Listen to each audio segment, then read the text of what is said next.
Si vous nous suivez depuis quelques semaines, vous savez que nous sommes dans notre série avant le départ d'été, qui est une reprise d'une série ancienne qu'on appelait simplement questions et réponses, où on se posait, on voyait ensemble les questions les plus fréquemment posées dans l'Église cette année passée, pour justement voir ce que la Bible en dit. Et la question d'aujourd'hui va être assez différente de celle qu'on a vue depuis les 2 semaines dernières, parce que bizarrement, ou peut-être pas, bizarrement, une des questions principales qu'on nous a posées cette année, contrairement aux autres années où c'était pas une question prédominante, c'était justement cette question du repos. Comme par hasard, c'est une des questions que je me suis posée aussi le plus souvent cette année. Alors juste pour la petite anecdote, il y a quelques mois, notre famille était chez Philippe et Rachel Moore.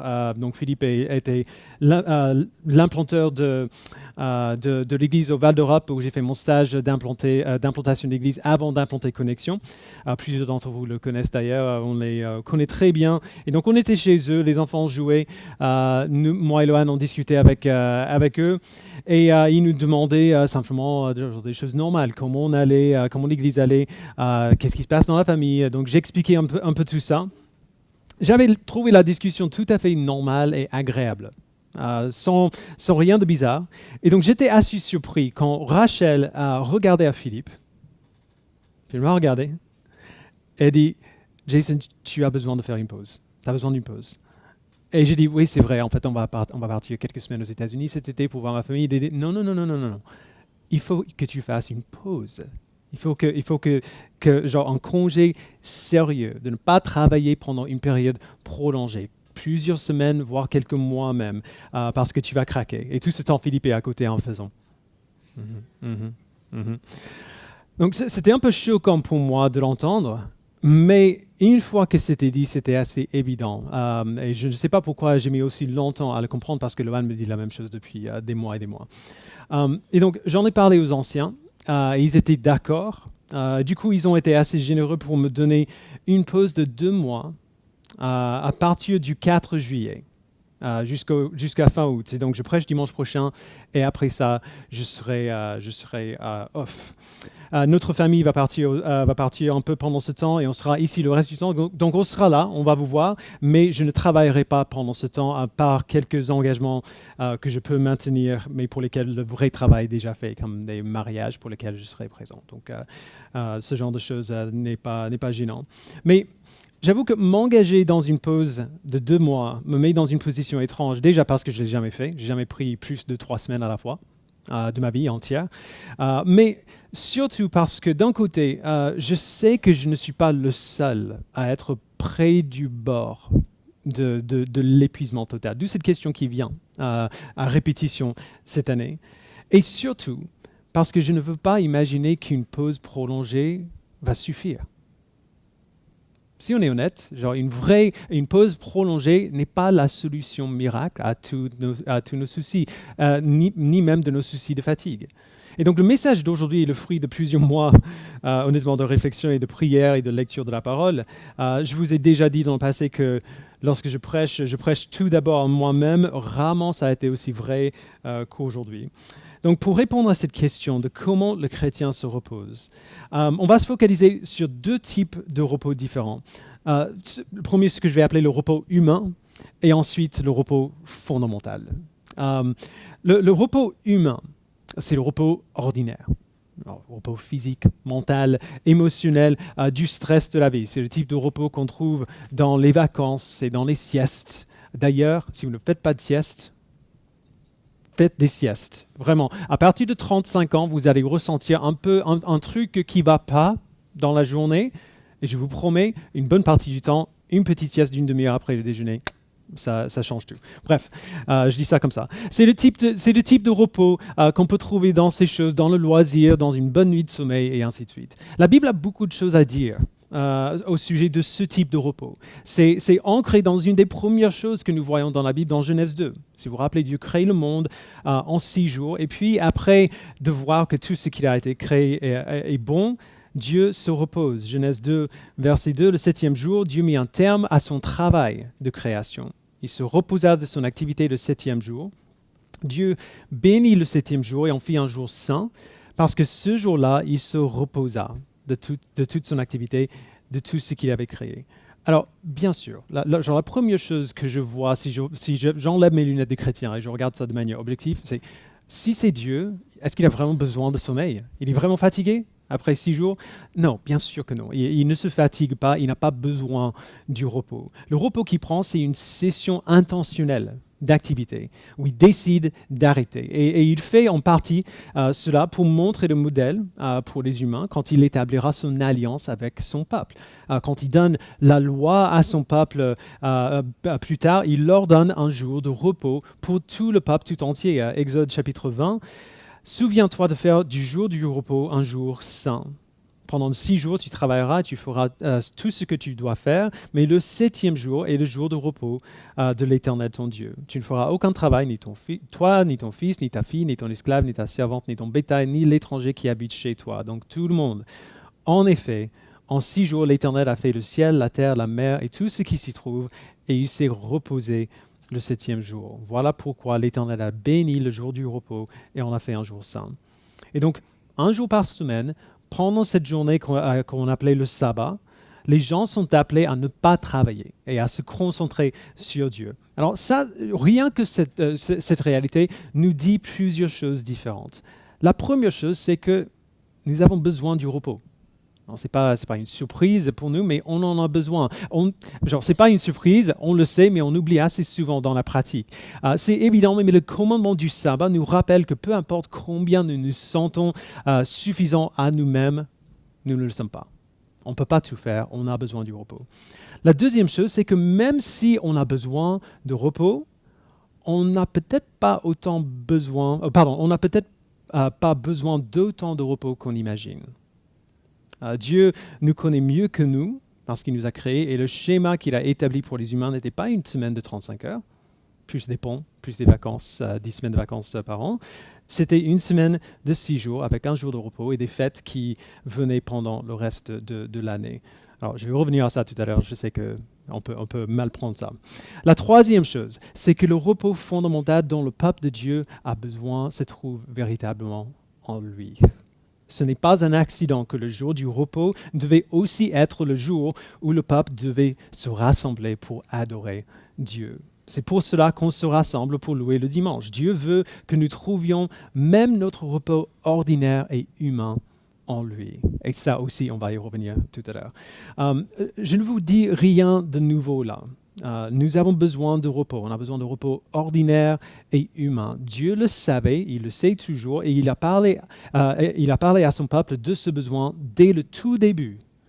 Mais on peut parfois appliquer cette idée de manière qui ne soit pas saine nécessairement. Et donc, rapidement, voici quelques travers possibles dans lesquels on peut tomber quand on pense à ce sujet, avant même d'aller à la parole. La première chose, le premier travers, ce serait d'utiliser ce besoin de repos comme une excuse pour la paresse.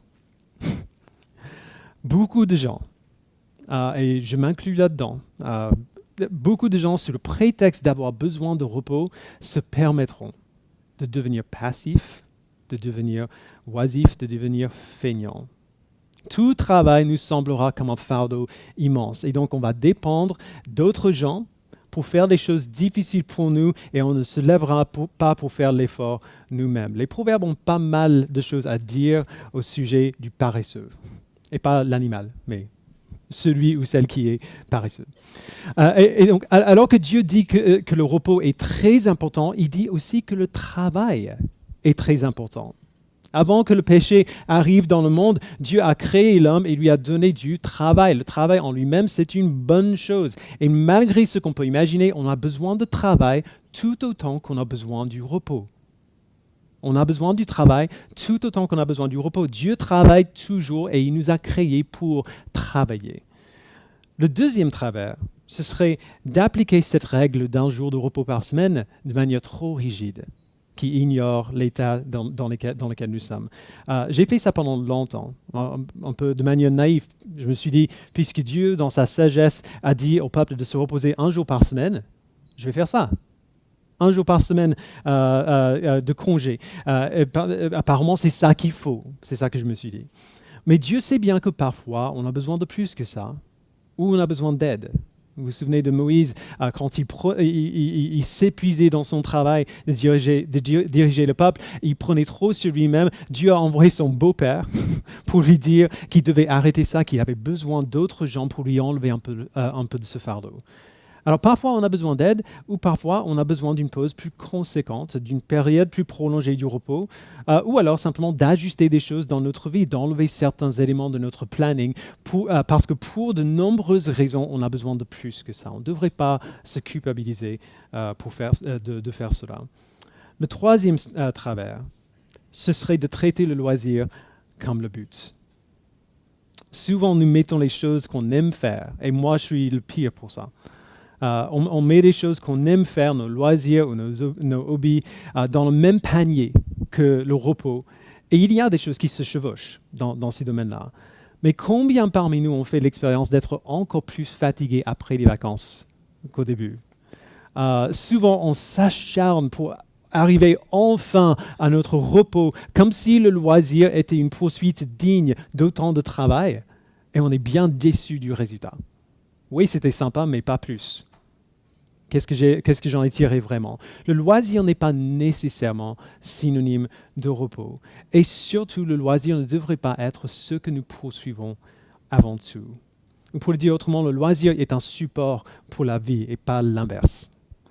Alors on pourrait évidemment en dire beaucoup plus. On peut trouver des outils pratiques, même dans la Bible, pour parler de comment optimiser ce repos humain, le repos ordinaire. Mais voici la question qui me tracasse, qui est toujours dans mon esprit quand on parle de ce sujet.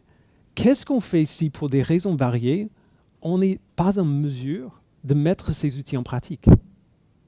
Qu'est-ce qui se passe quand on ne peut pas se reposer de cette manière-là? Il y a des périodes de nos vies où le repos ordinaire et humain sera limite impossible.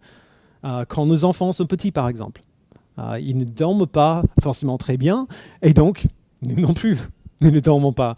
Les vacances avec des enfants peuvent être agréables, parents, on est d'accord, c'est pas reposant. Les vacances avec les enfants ne sont pas forcément, c'est pas pareil qu'avant. Il y a des choses qui changent. On termine le boulot et on rentre à la maison et puis le vrai travail commence. Le travail vraiment difficile commence à ce moment-là.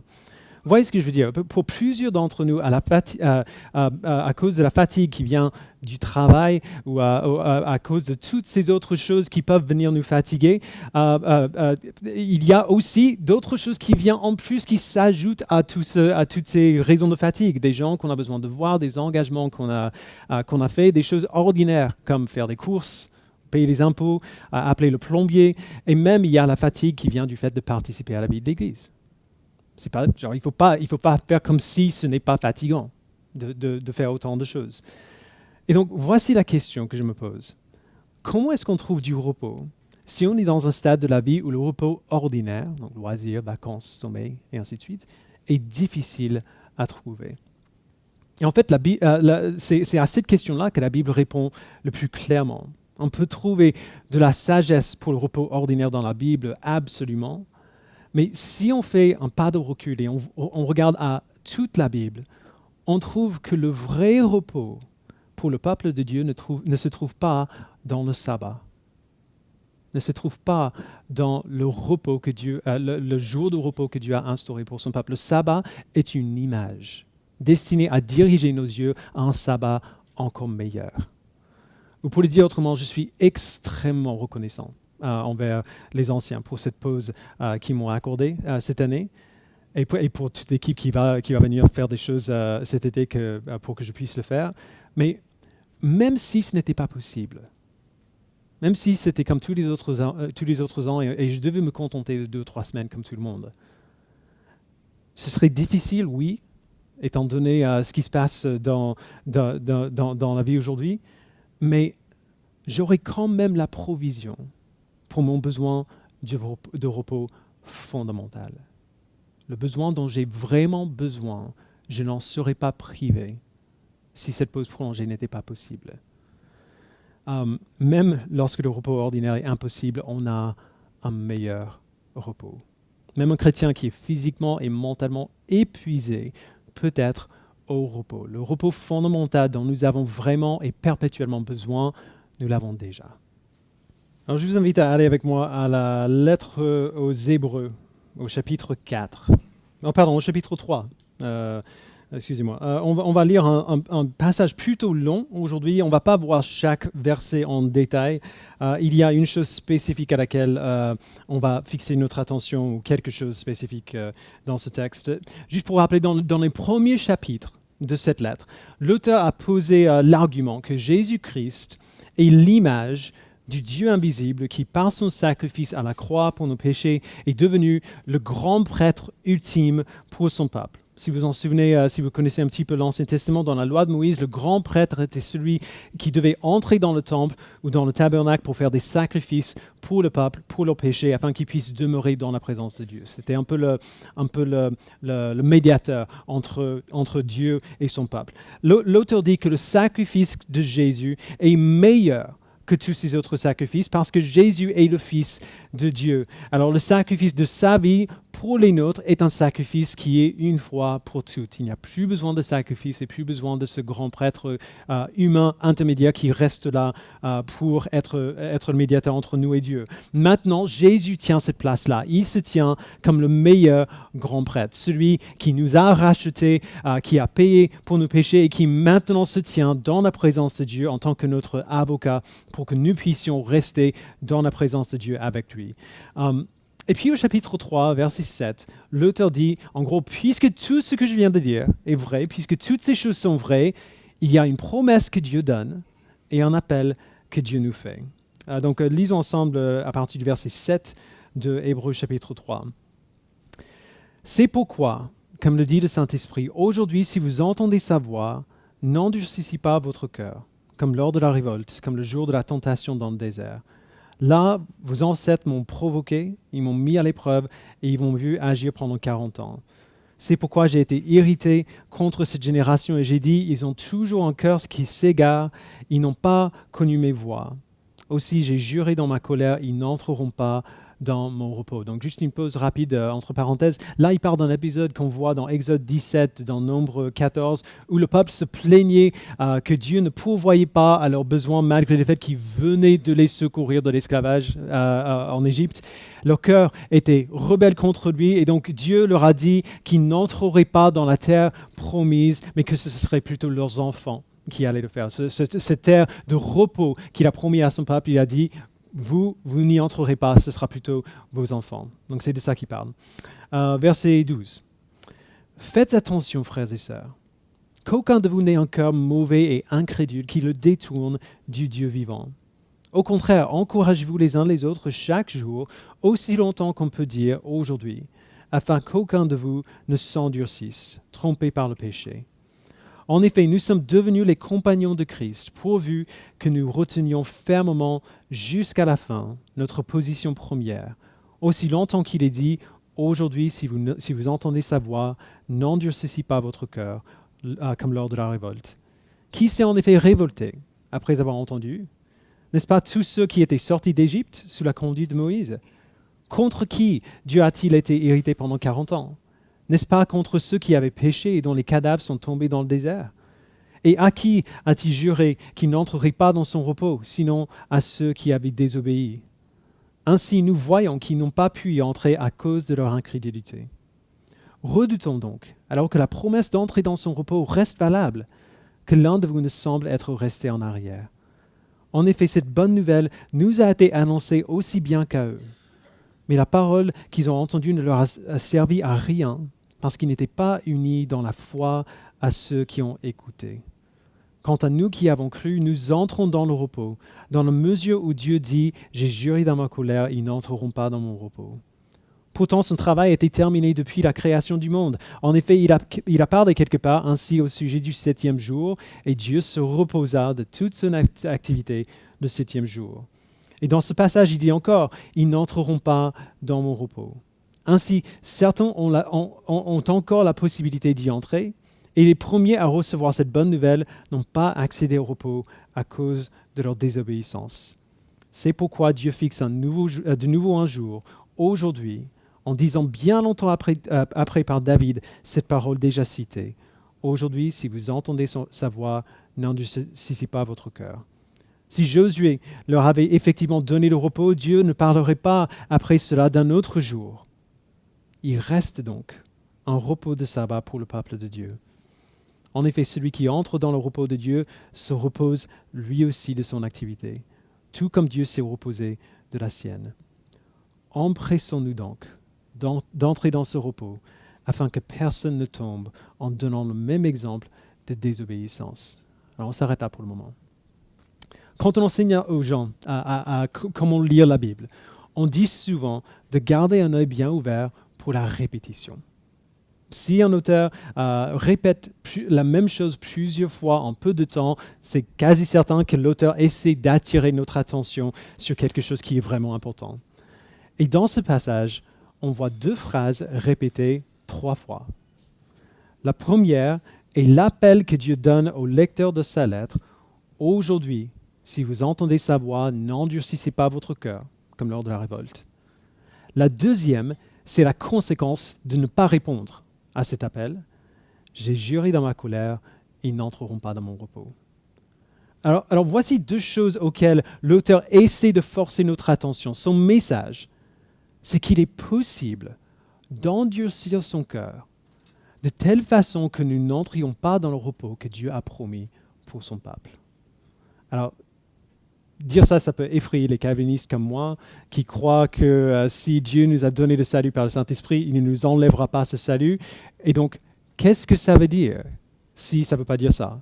Qu'est-ce que Dieu veut dire quand il nous dit de ne pas endurcir nos cœurs de peur qu'on n'entre pas dans son repos? L'auteur l'explique d'abord un peu plus tôt dans les versets 17 à 19 du chapitre 3. Contre qui Dieu a-t-il été irrité pendant 40 ans?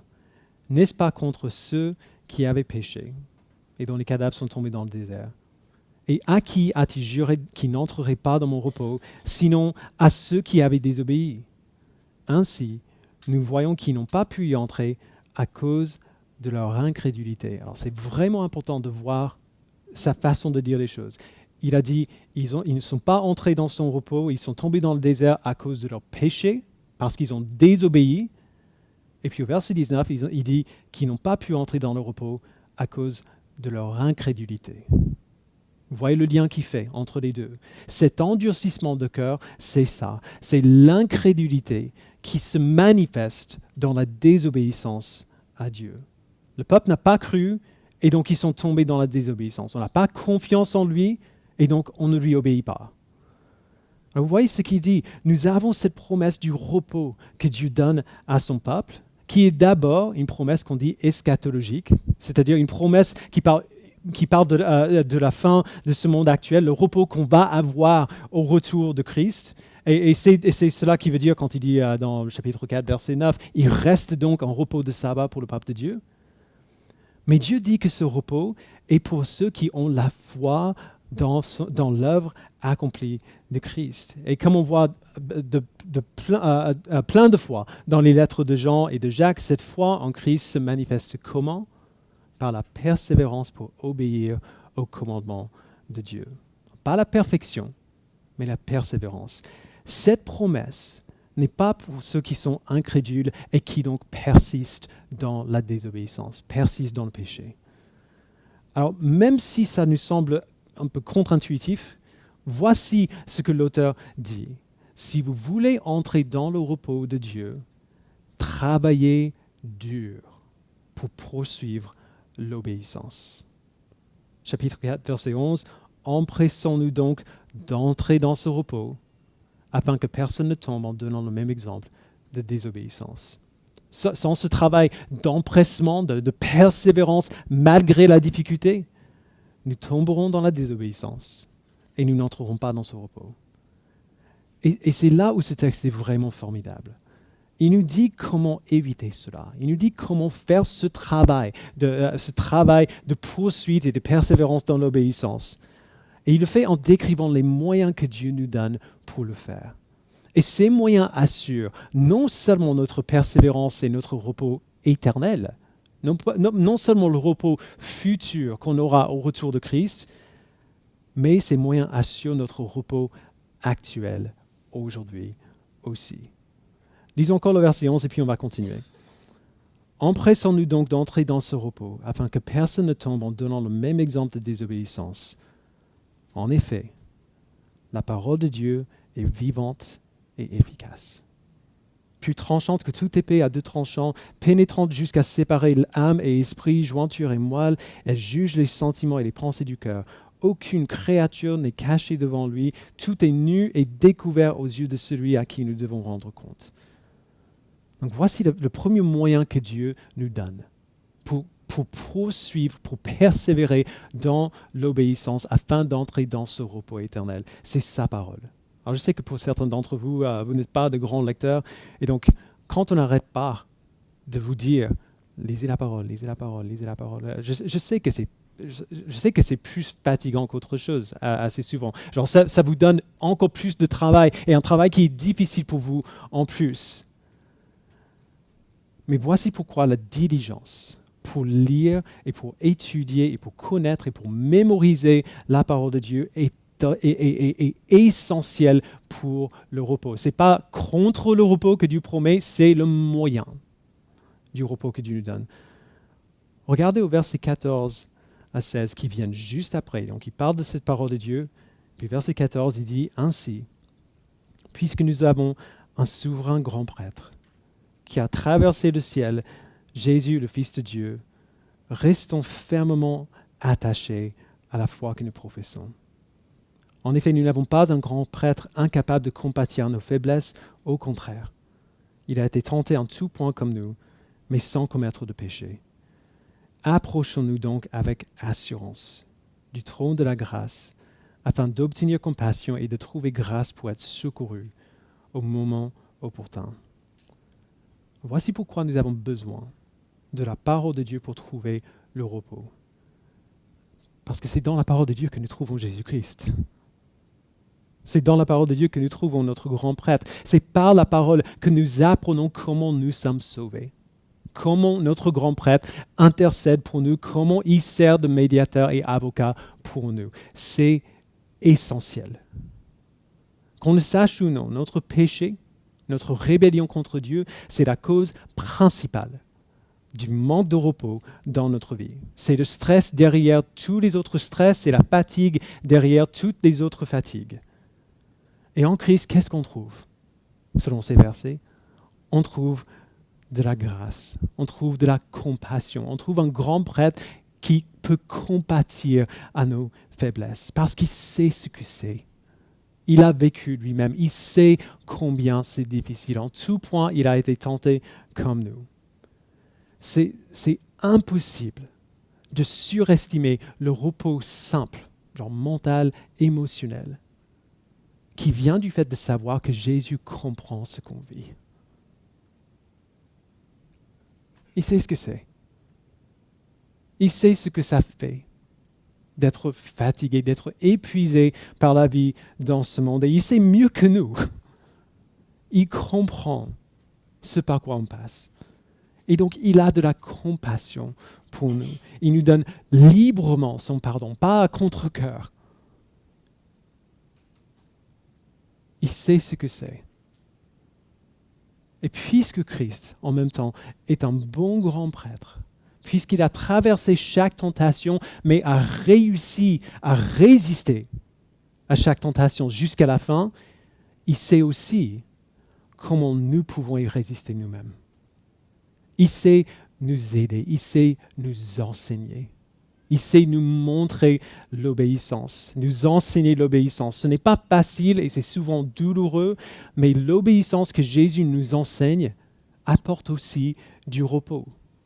Et pas un repos mystique ou hyper spirituel, mais un repos simple, ordinaire et très humain. Tout comme on ne peut pas surestimer le repos qui vient du fait de savoir que Jésus nous comprend, on ne peut pas non plus surestimer le repos qui vient d'une conscience pure, qui vient du fait de savoir qu'on a fait ce que Dieu nous a appelés à faire. Peut-être que les choses ne se sont pas passées comme on aurait voulu, mais au moins on a fait ce qu'on devait faire. Même si le sommeil est difficile, et je sais qui vous êtes, même si le sommeil est difficile, nous pouvons bénéficier du sommeil du juste. Même si on a du mal à trouver le sommeil à cause des bébés qui pleurent, des voisins qui sont bruyants, ou des difficultés au travail, peu importe, nous pouvons nous reposer. dans le repos du pardonné.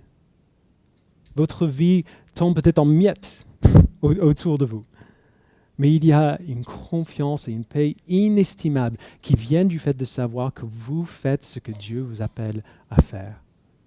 Et que lors de ces jours où vous ratez, que votre grand prêtre vous comprend et a de la compassion et de la grâce lorsque vous en avez besoin. Ce texte nous appelle à un certain nombre de réponses très claires. La première, c'est de croire. Si vous entendez sa voix, n'endurcissez pas votre cœur. Certains d'entre vous sont fatigués parce que vous n'arrivez pas à vraiment croire que, comme Jésus a dit dans Matthieu 11, vous avez du mal à croire que vivre en obéissance à Dieu est vraiment plus reposant que lui résister. Donc ce texte vous appelle à croire, à lui faire confiance, qui sait comment nous donner le repos. La deuxième réponse à laquelle ce texte nous appelle, c'est d'obéir.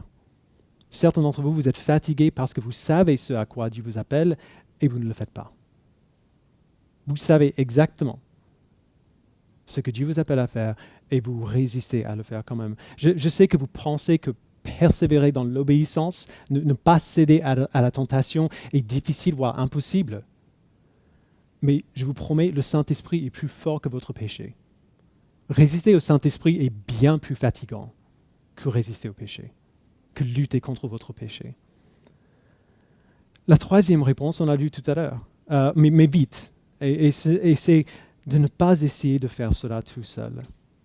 Chapitre 3, verset 12, « Faites attention, frères et sœurs, qu'aucun de vous n'ait un cœur mauvais, incrédule, qui le détourne du Dieu vivant.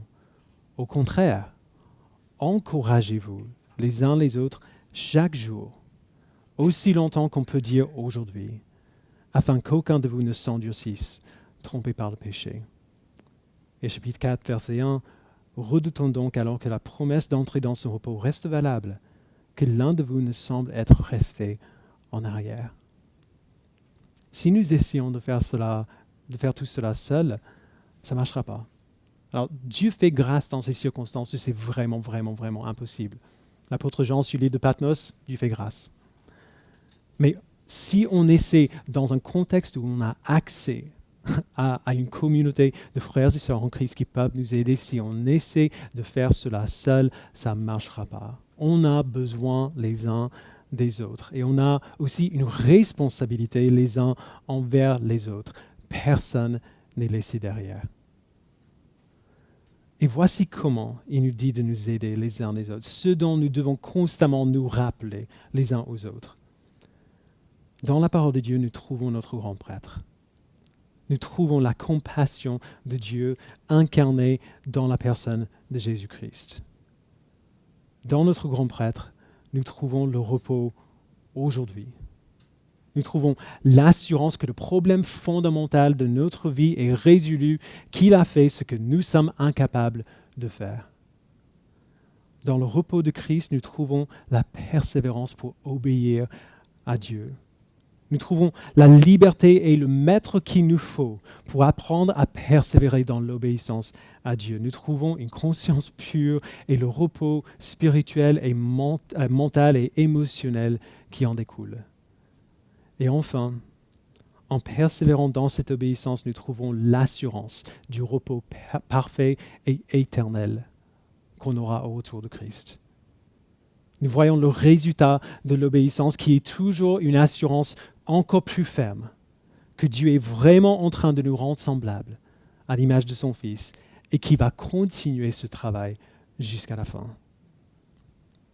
L'appel et l'avertissement de ce texte qu'on voit répéter dans ce chapitre peuvent être, et ils sont, je crois, inversés pour nous. Donc, il met sous forme d'avertissement, mais on peut dire aussi que si nous n'endurcissons pas notre cœur, mais si nous persistons dans l'obéissance à ses commandements et dans la confiance dans notre Sauveur, alors nous montrons que nous sommes son peuple. Et il reste un repos de sabbat pour le peuple de Dieu. Dans la parole, on trouve notre grand prêtre. Dans notre grand prêtre, on trouve le repos aujourd'hui.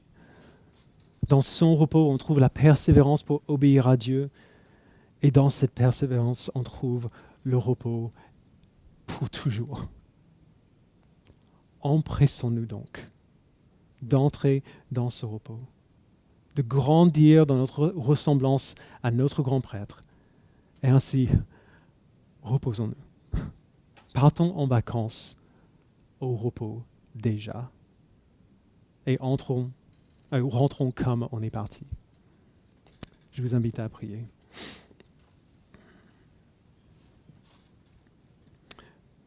Père, ce texte est presque trop riche pour digérer en une fois. On peut arriver à comprendre ce que tu nous dis ici, mais qu'est-ce qu'on a du mal à le vivre? On a vraiment du mal, et tu le sais bien, à ne pas regarder à tout ce qui se passe autour de nous, à tout ce qui se passe en nous de manière superficielle, genre la manière dont nous gérons les stress et les événements de notre vie. On a beaucoup de mal à mettre tout cela de côté et à nous concentrer sur ce que tu nous dis à propos de nous-mêmes, à propos de ce que tu as fait pour nous en Jésus-Christ et à nous reposer dans ces vérités-là. On a du mal à le faire. Mais encore une fois, tu nous assures, on l'a lu tout à l'heure, celui qui nous appelle est fidèle, c'est aussi lui qui le fera. Merci Père pour la promesse de ton esprit, que ce que nous sommes incapables de faire, tu feras en nous. Que ce que nous étions incapables de faire, la vie parfaite que tu nous appelais à vivre, tu l'as vécu pour nous, à notre place, dans la personne de ton Fils. Que le combat est déjà gagné. Le travail essentiel est déjà fait. Le repos essentiel est déjà là. Maintenant, Père, donne-nous du courage d'être tellement au repos, dans ce repos fondamental, que nous puissions nous mettre au travail joyeusement et en vraiment ressentant ce que Christ a dit, que ce fardeau est léger. Te suivre, écouter ton esprit, résister au péché est tellement plus facile que d'essayer de te résister toi-même. Aide-nous à le savoir, à le croire et à le vivre. Au nom de ton Fils, nous le prions. Amen.